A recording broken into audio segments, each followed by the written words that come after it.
Hi there, I'm Doggy Dan. Welcome to the first part in the video series, The Easy Way to an Obedient Dog. In this video, I'm going to introduce you to the most powerful dog training method in the world, which is also the easiest and, in my opinion, the quickest way to a long-term solution. This is not just about learning a few more tricks and a clever technique. Nope, far from it. This course, it's about understanding there's a completely different way of working with your dog, of communicating with them, and it's a way they understand. It's their way. When you're working with your dog and there's clear communication, everything happens smoothly. This approach literally puts your training on rocket boosters, and in terms of time frame, many dog owners are seeing big changes within just a couple of days.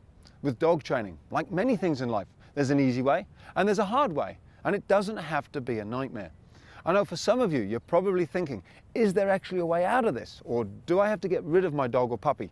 You've found yourself in this tricky place and it's not your fault. You see, to be totally honest, there's a lot of rubbishy dog training out there. Methods and myths that have made dog training appear so hard and complicated and even sent you in completely the wrong direction. How do I know this? Well, because I go to work with people every day who've tried to train their dog with clickers, food bribes, shaking rocks in a jar, growling, squirting water in the dog's face, spray collars, pinch collars, and even, heaven forbid, using horrific electric shock collars. If you've tried this stuff and discovered it doesn't work, don't worry, you're not alone.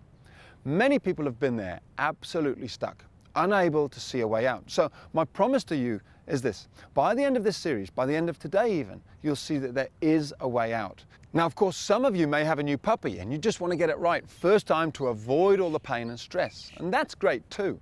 But first I want to explain a little bit more about why some of the most commonly used methods of training fail. And I know they fail because for a long time as a dog trainer, these methods were all that I had to use. The first approach is chicken and cheese training or treat training, and I include clicker training in this. It's where you use a piece of food to tempt your dog to do as you're asking, and then you reward them with the treat if they do as you ask. Now, of course, if you've got a young puppy and you want them to learn a simple trick like a roly-poly or a high five, then using a little bit of bribery early on, some cheese, it can go a long way, and I'm all for that. That's cool. But hold on a second. Have you ever heard of a dog being put down because they couldn't complete a high five or a roly-poly? Of course not. This is what I'm talking about. Trick training, clicker training, treat training, basically bribery. It's one thing, and I'll show you how to do all the tricks that you want.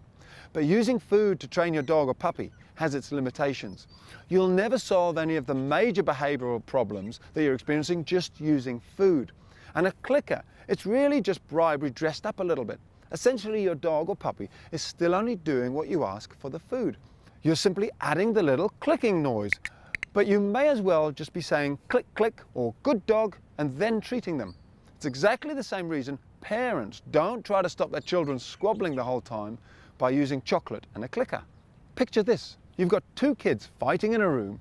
You walk in with some chocolate and a clicker, and you start saying, no fighting. Good. Click, treat, chocolate.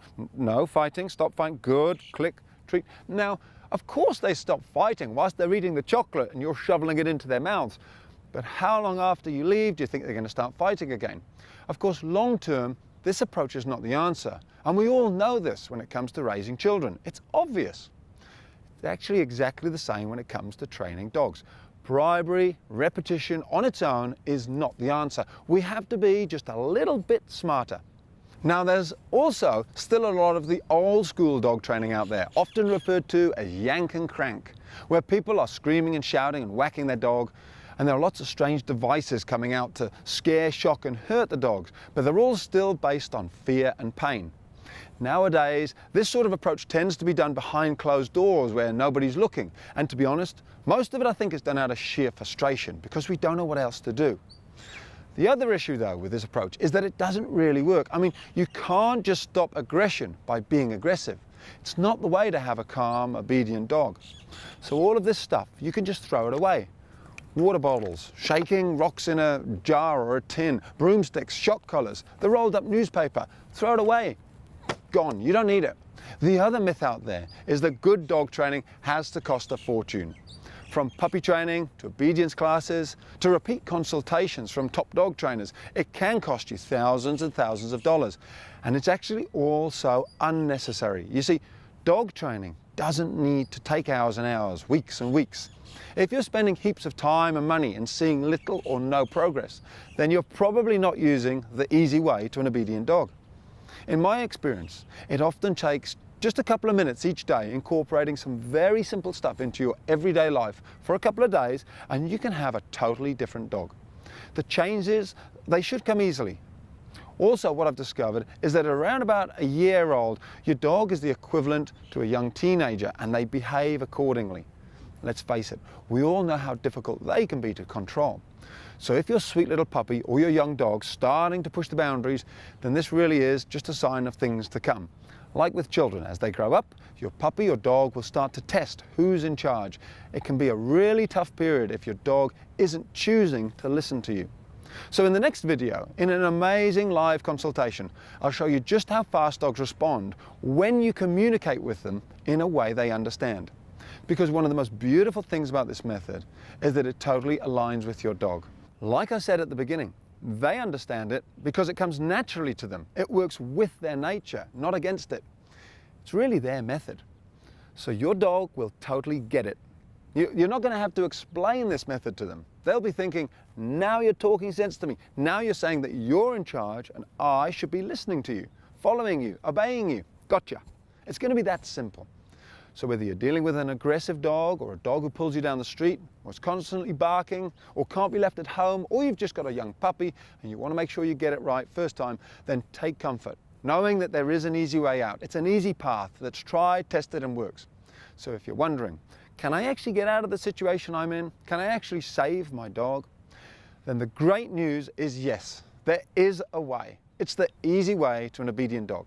And I am so passionate to be able to share it with you. You can watch video number 2 now if you like by clicking the button below. I'll also email you the link in the next email. Thank you for watching and have a great day.